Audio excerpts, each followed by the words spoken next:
আল্লাহ সুবহানাহু ওয়া তাআলা কোথায়? অনেকেই বলে যে আল্লাহ সুবহানাহু ওয়া তাআলা সর্বত্র বিরাজমান, অর্থাৎ সব জায়গায়। আর রহমানু আলাল আরশি ইস্তাওয়া, অর্থাৎ রহমান আরশের উপর উঠেছেন। আসসালামু আলাইকুম ওয়া রাহমাতুল্লাহি ওয়া বারাকাতুহু। আমি মোহাম্মদ মুসাব্বিরুল ইসলাম রনক। আশা করি আল্লাহ সুবহানাহু ওয়া তাআলার রহমতে আপনারা সবাই অনেক অনেক ভালো আছেন। আজকে যে বিষয়টি নিয়ে আলোচনা করব সেটা হচ্ছে আল্লাহ সুবহানাহু ওয়া তাআলা কোথায়? অনেকেই বলে যে আল্লাহ সুবহানাহু ওয়া তাআলা সর্বত্র বিরাজমান, অর্থাৎ সব জায়গায় আছেন। এটি একটি বাতিল এবং ভিত্তিহীন আকীদা। কারণ আল্লাহ সুবহানাহু ওয়া তাআলা পবিত্র কোরআনের 7 জায়গায় বলেছেন যে তিনি রয়েছেন আরশের উপর। যেমন এটা উল্লেখ করা আছে সূরা আরাফ সূরা নম্বর 7 আয়াত নম্বর 54। এছাড়া উল্লেখ করা আছে সূরা ইউনুস সূরা নম্বর 10 আয়াত নম্বর 3। এছাড়া উল্লেখ করা আছে সূরা রাদ সূরা নম্বর 13 আয়াত নম্বর 2। বলা হয়েছে সূরা ফুরকান সূরা নম্বর 25 আয়াত নম্বর 59। উল্লেখ করা আছে সূরা হাদীদ সূরা নম্বর 57 আয়াত নম্বর 4 এবং রয়েছে সূরা সাজদা সূরা নম্বর 32 আয়াত নম্বর 4। এখানে বলা হয়েছে, এই কয়েকটি আয়াতে বলা হয়েছে যে আল্লাহ সুবহানাহু ওয়া তাআলা 6টি লম্বা সময়ে মহাবিশ্ব সৃষ্টি করেছেন, অতঃপর তিনি আরশের উপর উঠেছেন।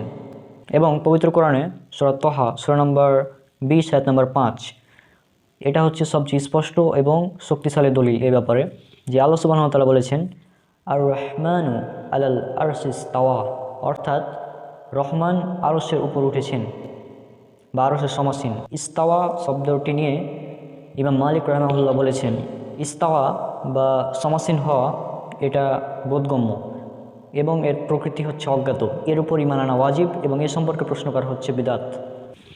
সুতরাং এই কয়েকটি আয়াত থেকে স্পষ্ট যে আল্লাহ সুবহানাহু ওয়া তাআলা তিনি রয়েছেন আরশের উপর। কিন্তু আমাদের বাংলাদেশের অনেক মানুষ আছে, তারা বলে যে আল্লাহ সব জায়গায় আছেন।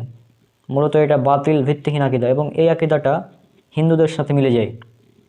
কারণ হিন্দুরা তারা কি মনে করে জানেন? তারা মনে করে যে ঈশ্বর তিনি সব জায়গায় আছেন, সুতরাং তিনি মূর্তির ভিতরেও আছেন।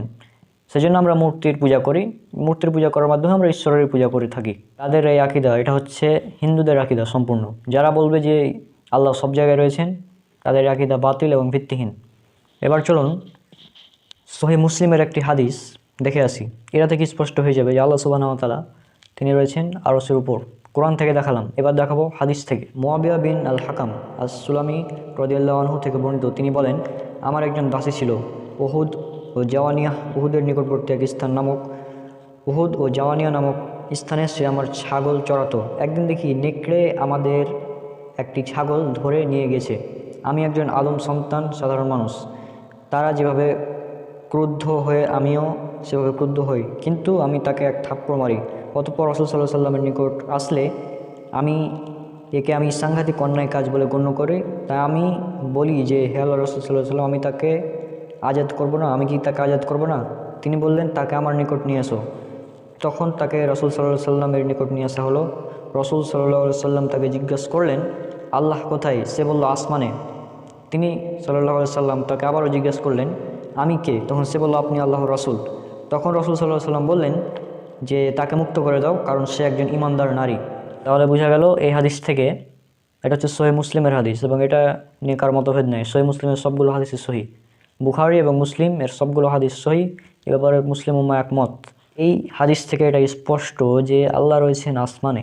এছাড়াও পবিত্র কোরআনের আরও একটি আয়াত, এটা রয়েছে সূরা মুলক সূরা নম্বর 67 আয়াত 16 এবং 17। সেখানে বলা হয়েছে, তোমরা কি এ বিষয়ে নিরাপদ হয়ে গেছো যে যিনি আকাশের উপর রয়েছেন তিনি তোমাদের সমভূমিকে ধ্বংসিয়ে দেবেন না? আর তখন ওটা আকস্মিকভাবে থরথর করে কাঁপতে থাকবে। অথবা তোমরা কি নিরাপদ হয়ে গেছো যে আকাশের উপর যিনি রয়েছেন তিনি তোমাদের উপর পাথর বর্ষণকারী ঝঞ্ঝা বায়ু প্রেরণ করবেন না? তখন তোমরা জানতে পারবে কিরূপ ছিল আমার সতর্কবাণী। সুতরাং এই আয়াত থেকে বোঝা যায় যে আল্লাহ সুবহানাহু ওয়া তাআলা রয়েছেন আসমানে, এবং ওই 7টি আয়াত থেকে বোঝা যায় যে আল্লাহ রয়েছেন আরশের উপর। আর আল্লাহর আরশ রয়েছে 7ম আসমানের উপরে। পবিত্র কোরআনে সূরা ইমরান সূরা নম্বর 3 আয়াত নম্বর 55 এবং সূরা নিসা সূরা নম্বর 4 আয়াত নম্বর 158, এই দুটি আয়াতে বলা হয়েছে আল্লাহ সুবহানাহু ওয়া তাআলা ঈসা আলাইহিস সালামকে তার নিকট উঠিয়ে নিয়েছেন।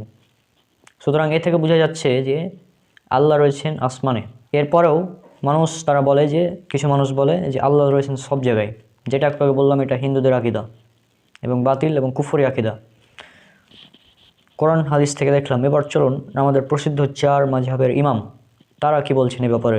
ইমাম আবু হানিফা রাহিমাহুল্লাহ বলেন, যে বলবে আল্লাহ আসমানে আছেন না জমিনে তা আমি জানি না, সে কুফরি করবে।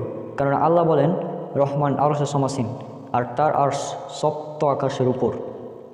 ইমাম মালিক রহমাহুল্লাহ বলেছেন আল্লাহ আকাশের উপর এবং তার জ্ঞানের পরিধি সর্বব্যাপী বিস্তৃত, কোনো স্থানেই তার জ্ঞানের আয়তার বহির্ভূত নয়।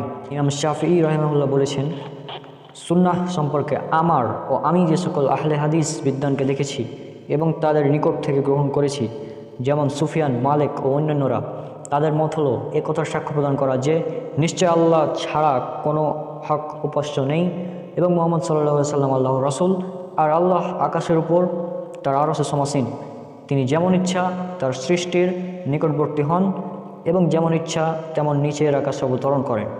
ইমাম আহমদ বিন হাম্বল রহমাহুল্লাহের পুত্র আবদুল্লাহ বলেন আমার বাবাকে জিজ্ঞেস করা হলো যে আল্লাহ তার সৃষ্টি থেকে দূরে সপ্তম আকাশের উপর তার আরশে সমাসীন, তার ক্ষমতা ও জ্ঞানের পরিধি সর্বত্র বিস্তৃত।